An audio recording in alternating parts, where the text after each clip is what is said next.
This episode's artwork is used with permission from Kawani Lapsarides, author of The Sasquatch People and Their Interdimensional Connection. This groundbreaking book is the product of 55 years of accumulated knowledge based on ongoing encounters with the psychic Sasquatch, as experienced by author-researcher Kawani Lapsarides, B.A., M.S., M.H., a recognized world authority. Its 187 documented cases have objectified the reality of psi within the Sasquatch Bigfoot phenomenon.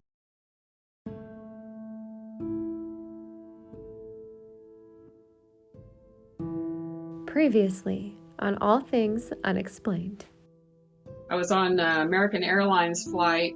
I was just taking pictures out the plane window. I love to do that. I love flying and taking pictures. And all of a sudden, when I glanced out, it looked like a cruise missile is really the only way I can describe it. It was this long, kind of skinny black object, and it looked like it had kind of like exhaust coming out of the back of it. And it was right there, like level with my plane window. If you look at the pictures, what you have, you could tell that the object is outbound. You know, it's coming from the ground and up. But if the military, the government is testing, you think they'd let the plane get out of the way first? Why was there such a hurry to push the button?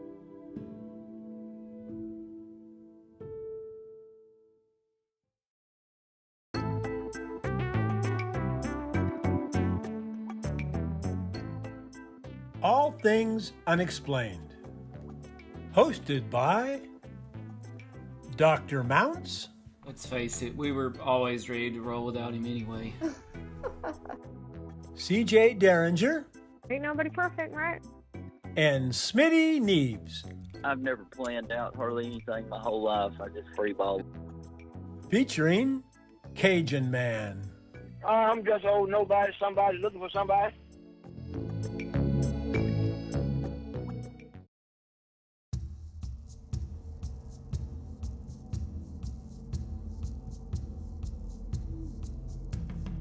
Now, Orville and Cheryl, we've heard from some listeners already tonight that have had encounters with UFOs at Board Camp Crystal Mine.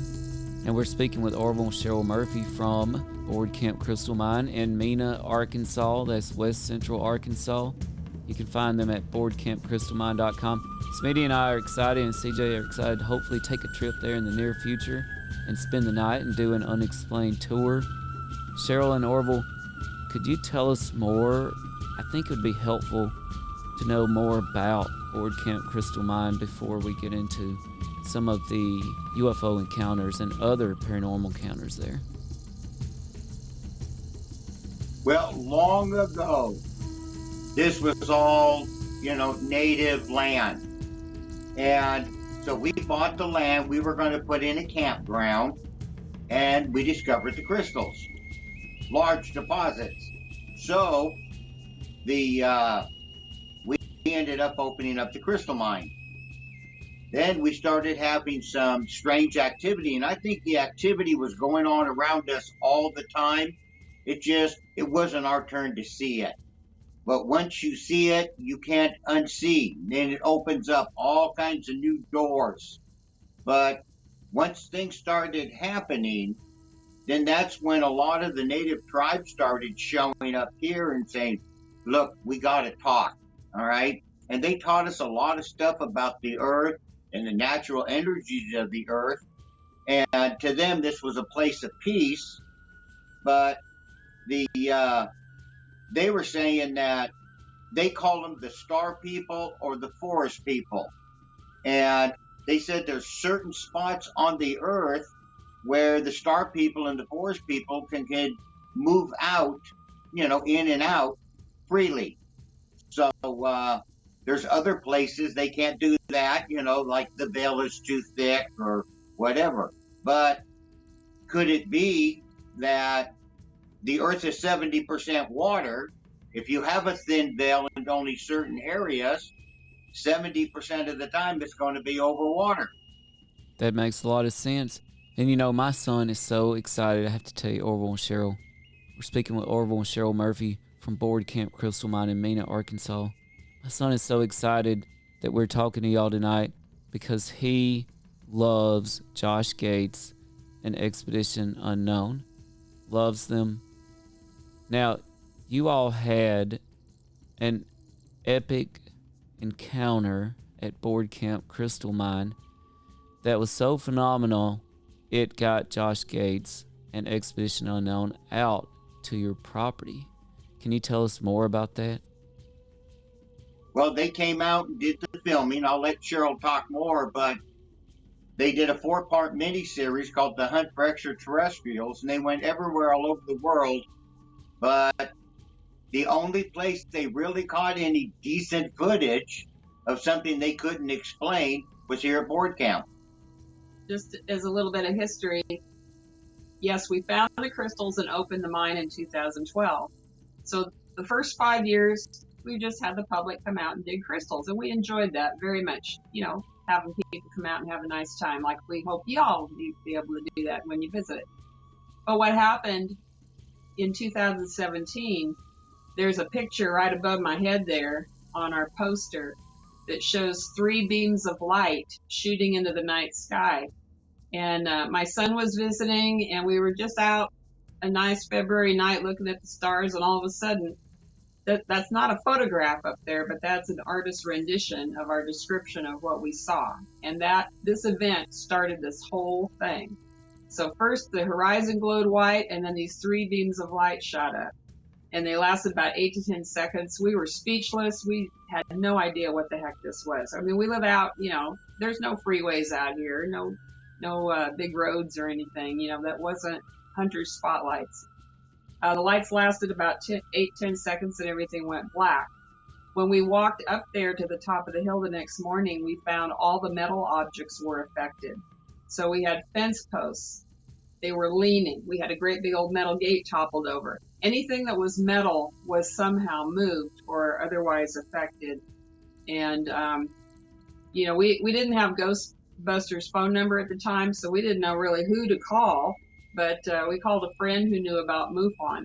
Now, Orville and I never believed in this paranormal stuff before. That was all on TV until this event that we saw the beams of light.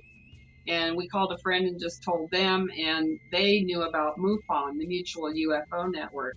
So MUFON was contacted, and they called us and scheduled to come out and do a actual on-site investigation.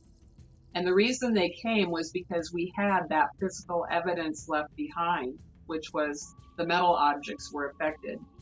And they had what's called Gauss meters, G-A-U-S-S, which measures magnetism.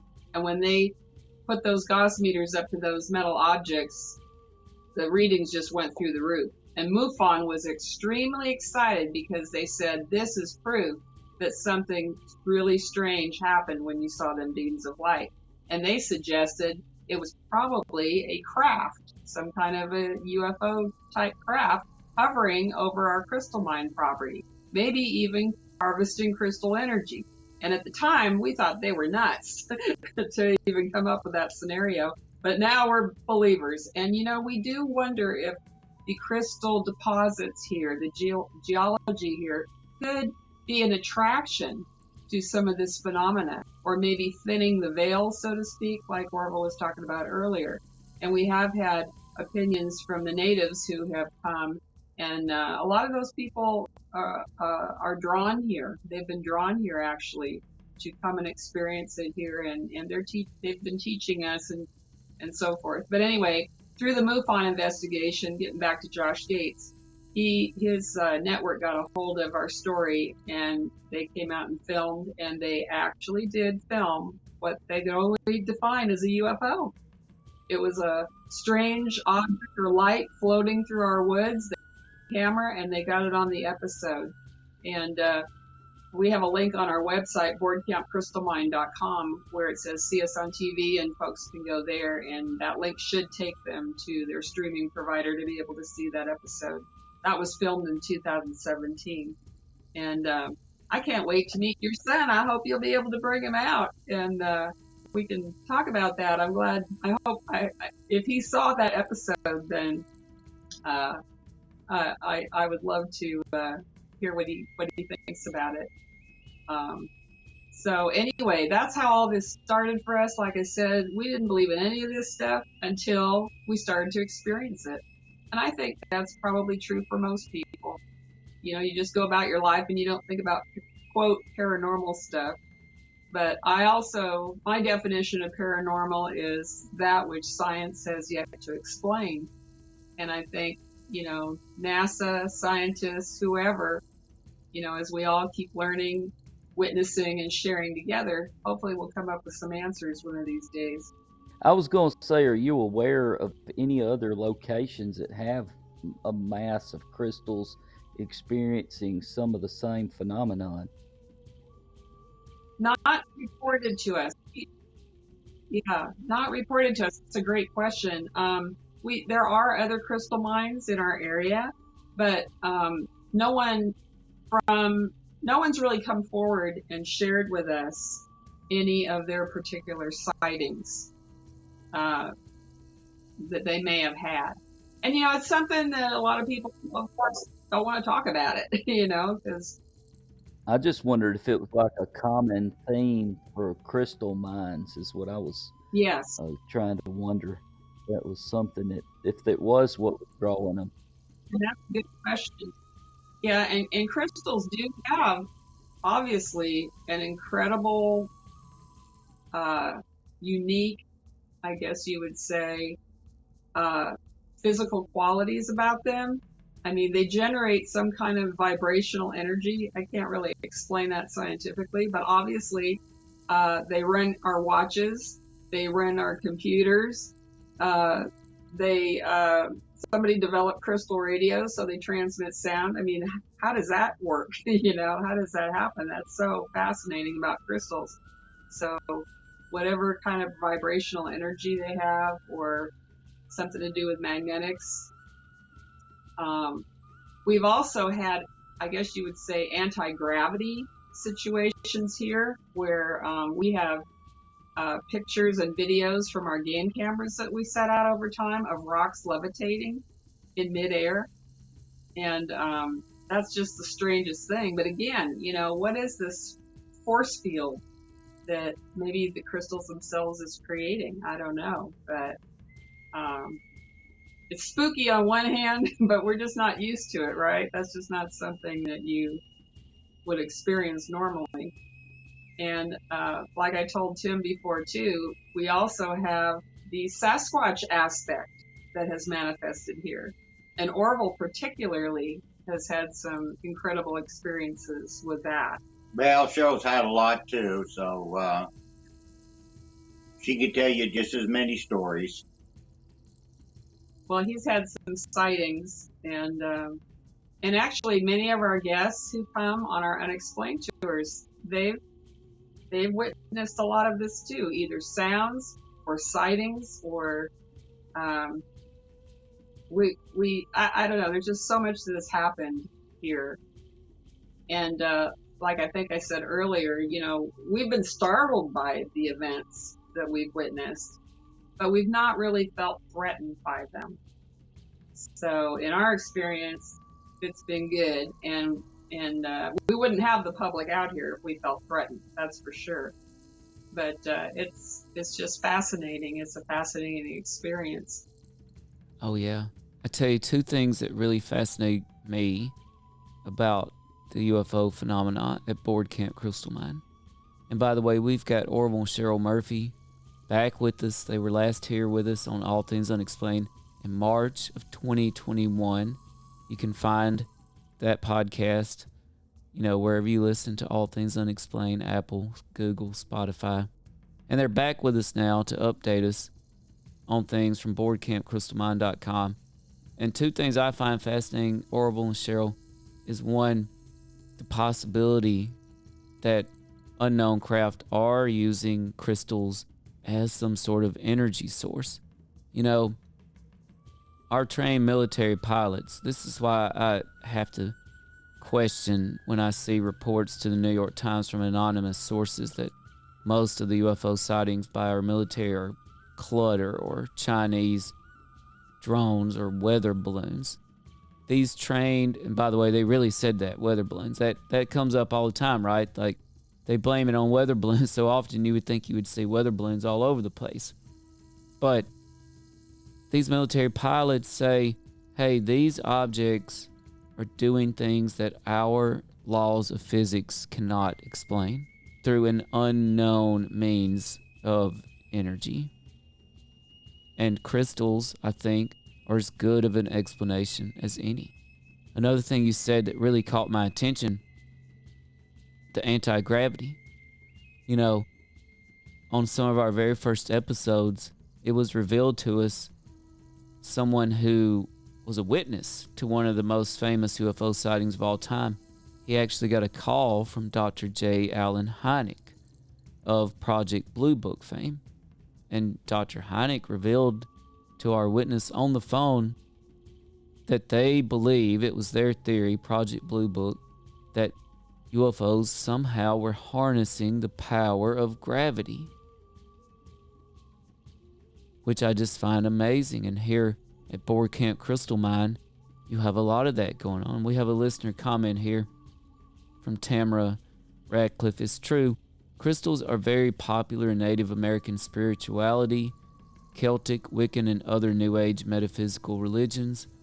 I actually have crystals, and different crystals have different vibrational energy and healing powers, or have a certain energy they draw in.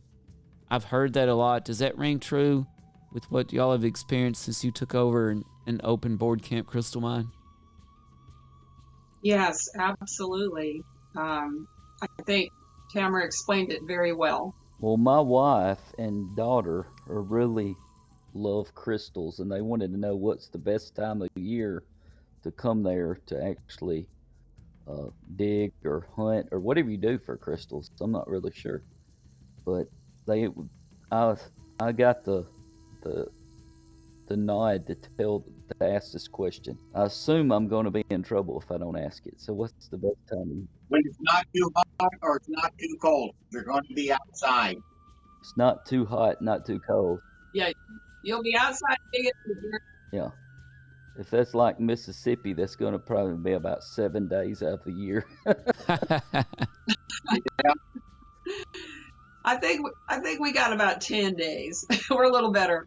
Yeah. Well, Okay. usually March can be a little cooler, and April can be a little rainier, and Yeah. May by Memorial Days, that's when the heat really starts coming by Memorial Day, and then it goes all the way through September 1st. But May seems like a good month, and also October is a very good month for September. But we have trees, so Yes. we didn't bulldoze the ground. We don't tear stuff up. We only dig by hand. We never use heavy equipment on the ground because that really kills the frequency. So at least you can Right. sit in the shade of the trees to dig. That's true.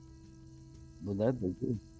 Yes, and the native peoples that came and visited with us, they said they believed that perhaps part of the reason that the energies are stronger here, or maybe the veil is thinner, is because we respected the earth and we have left everything all natural. And we do limit the daily outgo of crystals, and we limit our daily amount of visitors because of that as well. And like Orville said, we only dig by hand. We've never used heavy equipment. We just didn't want to destroy the earth.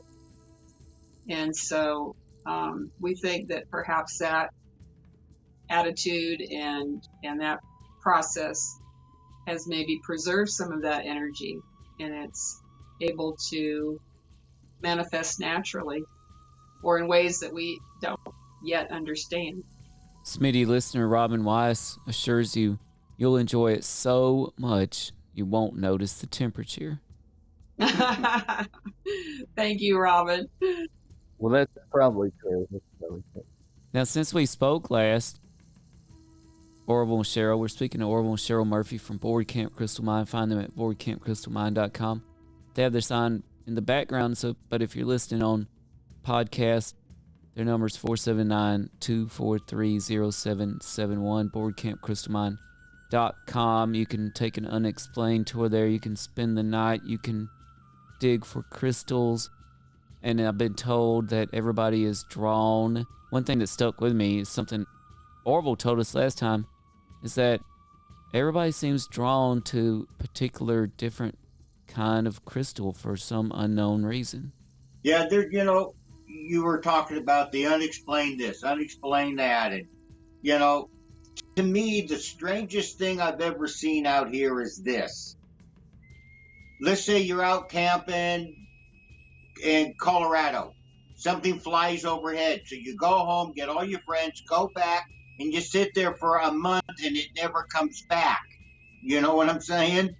So, but here, it's like almost on a nightly occurrence, we will see something in the sky that we can't explain. So, to me, the strangest thing is it doesn't go away. It's always there. Fascinating. Yes, we continue to have manifestations. I was going to say we have a YouTube channel, and if you go to our website boardcampcrystalmine.com and click on YouTube link at the top of the page, you will see our game camera photos of the levitating rocks.